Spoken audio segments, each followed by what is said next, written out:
বিরাটটাতে আমার আসার একটাই কারণ, আমি হিরোগিরি করতে আসিনি বা হিরোগিরি দেখাতেও আসিনি। আমার হিরোগিরি দেখানোর জায়গা অনেক আছে। কেন এলাম? আমার ভাই বোন বন্ধু আপনারা সবাই, আপনাদের সাথে দেখা করতে এলাম। কিছু কথা ভেবে এসছি তো নিশ্চয়ই। এই তো শুনলেন অর্জুনদার কাছে কোথাও সড়ক হচ্ছে না, কোথাও ব্রিজ হচ্ছে না। কি বলবো বলুন তো, কিছুই বুঝতে পারি না। দুর্নীতির কথা বললে কাল সকাল হয়ে যাবে, এত দুর্নীতি কাল সকাল হয়ে যাবে। কোনো উন্নয়ন নেই, কোনো কাজের সুযোগ নেই, খালি দুর্নীতি দুর্নীতি দুর্নীতি।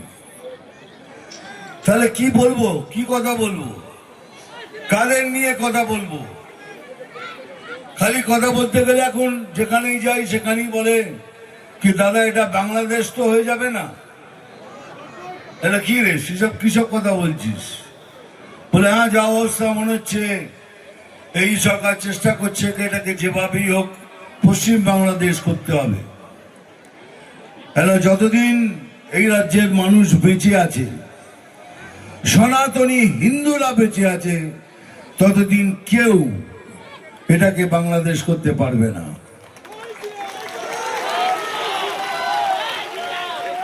দেখুন না, কথা বলার মধ্যে একটা কিছু ব্যাপার তো আছে। কেন প্রশ্নটা কেন করছে? যা ওখানে হচ্ছে এখানে তাই হচ্ছে।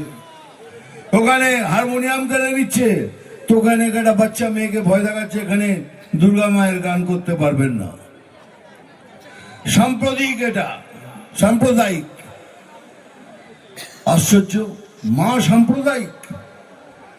যারা যারা ধর্মীয় বই পড়েছেন সেখানে লেখা আছে কি মায়ের পায়ের নিচেই স্বর্গ, माँ के पैरों तले जन्नत है। अगर माँ के पैरों तले जन्नत है তাহলে মা সাম্প্রদায়িক হলো কি করে? কিন্তু মা সাম্প্রদায়িক। তাহলে কিছুদিন আগে আর একটি মেয়ে, মধুমন্তী বলে একটি মেয়ে, লালন ফকিরের ওখানে মেলাতে গান গাইতে গেছিল, তাকেও সেম ভাবে হুমকি দেওয়া হয়েছে, এখানে সব গান করবে না, দুর্গা মাফার গান চলবে না। ওখানে দীপু দাসকে জ্বালিয়ে মেরে দেওয়া হলো, জ্বলন্ত জ্বালানো হলো তাকে। তার প্রতিবাদে হিন্দু মঞ্চ, হিন্দু জাগরণ মঞ্চ একটা মিছিল বার করলো, তাদের পুলিশ মেরে মাথা ফাটিয়ে দিল। 18 জনকে গ্রেপ্তার করলো, তার মধ্যে 7 জন মহিলা। তাহলে কি ওই দেশে কিছু হলে এখানে আমরা প্রতিবাদও করতে পারবো না? সেই জন্যই এই প্রশ্নটা উঠছে।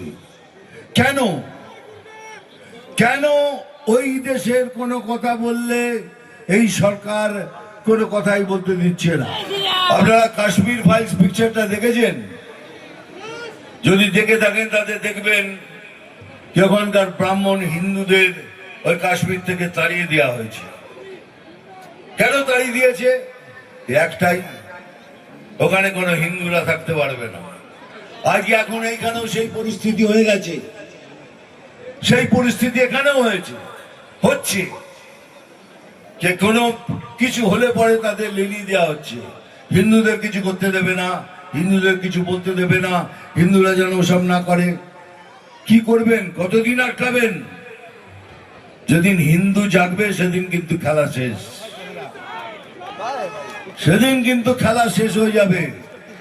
আমরা অনেক অনেক সহ্য করার ক্ষমতা রাখি, আমরা সনাতনী। বুক চাপড়ে বলুন হাম সনাতনী হ্যায়।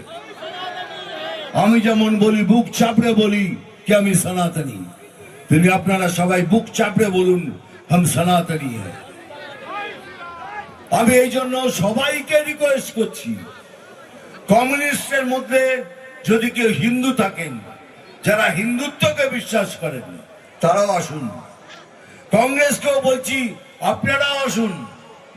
এবং তৃণমূলের মধ্যে যদি কোনো হিন্দু ছেলে থাকে, হিন্দুরা থাকে, যাদের মধ্যে বিবেক আছে, যারা দুর্নীতি করে না তাদেরও রিকোয়েস্ট করছি, আপনারাও আসুন, আমরা সবাই মিলে এক জায়গায় হয়ে এই সরকারের পতন ঘটাই।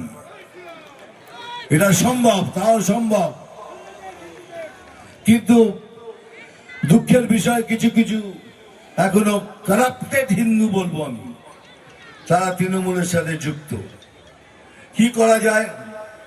যাই হোক, লক্ষ্মী ভান্ডারের 1000 টাকা খুব ভালো, কেউ ছাড়বেন না, নেবেন, কারণ এটা আপনাদেরই পয়সা, আপনাদের ট্যাক্সের পয়সা, আমার পয়সা। কেউ ছাড়বেন না লক্ষ্মী ভান্ডার। এটা ঘটনা বলি, আমি সব জায়গায় বলি। বহরমপুরে কিছুদিন আগে গেছিলাম, সেখানে একটা টোটোওয়ালা আমার পাশে এসে দাঁড়ালো। দাদা কেমন আছেন? ভালো আছি। তোরা তো ভালোই আছিস, তোরা এখন লক্ষ্মী ভান্ডার থেকে 1000 টাকা পাচ্ছিস। তোর দাদা একটুখানি লিমিট ক্রস করলেই পুলিশ 1000 টাকা টেনে নিচ্ছে, সে 1000 টাকা আমার বাড়িতে দিয়ে আসছে। তাহলে ভেবে দেখুন, আপনার থেকে টানছে, এমনি করে দিয়ে আসছে। এ হলো লক্ষ্মী ভান্ডার। হোক, নিন আপনি, কিন্তু একবার ভেবে দেখেছেন আপনার যে ছেলে যে দুর্নীতি করতে চায় না, তার কি হচ্ছে? সে বেকার বসে আছে। আপনার যে স্বামী যে দুর্নীতি করতে চায় না, সেও বেকার বসে আছে। আপনার বাবা মা শ্বশুর শাশুড়ি অসুস্থ। আয়ুষ্মান ভারত প্রধানমন্ত্রী 5 লক্ষ টাকা সবার জন্য রেখেছেন, কিন্তু ইনি দিতে দিচ্ছেন না, যে তোমরা মরে যাও, তো 5 লক্ষ টাকা দিতে দেবো না। আয়ুষ্মান ভারতের 5 লক্ষ টাকা আপনাদের সবার জন্য প্রধানমন্ত্রী রেখেছেন, কিন্তু সেটা দিতে দিচ্ছেন না। তাহলে কি করবেন ওই 1000 টাকা নিয়ে? একটু ভাবুন, একটু ভাবার দিন এসছে। এই বলছি, টাকাটা নিন আর ভোট এদিকে দিন, সেটাই হবে বুদ্ধিমতির মতো কাজ। ভালো থাকবেন। আমি জানি আমাকে আরো কিছু কাজ করতে হবে, ডায়লগ বলতে হবে, কিন্তু আমি ভেবে নিয়েছি যে আজকে আমি ডায়লগ বলবো না।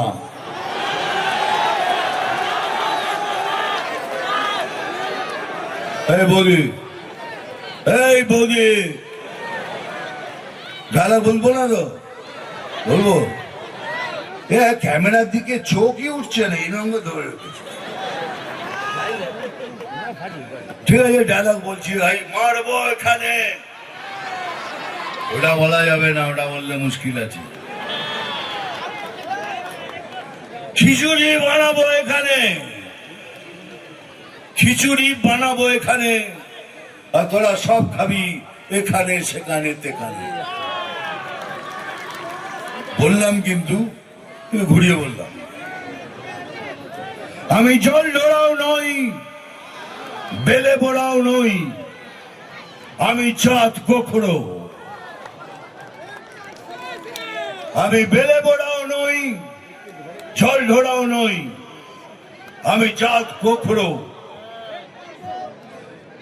শুধু দুধ কলা খাই।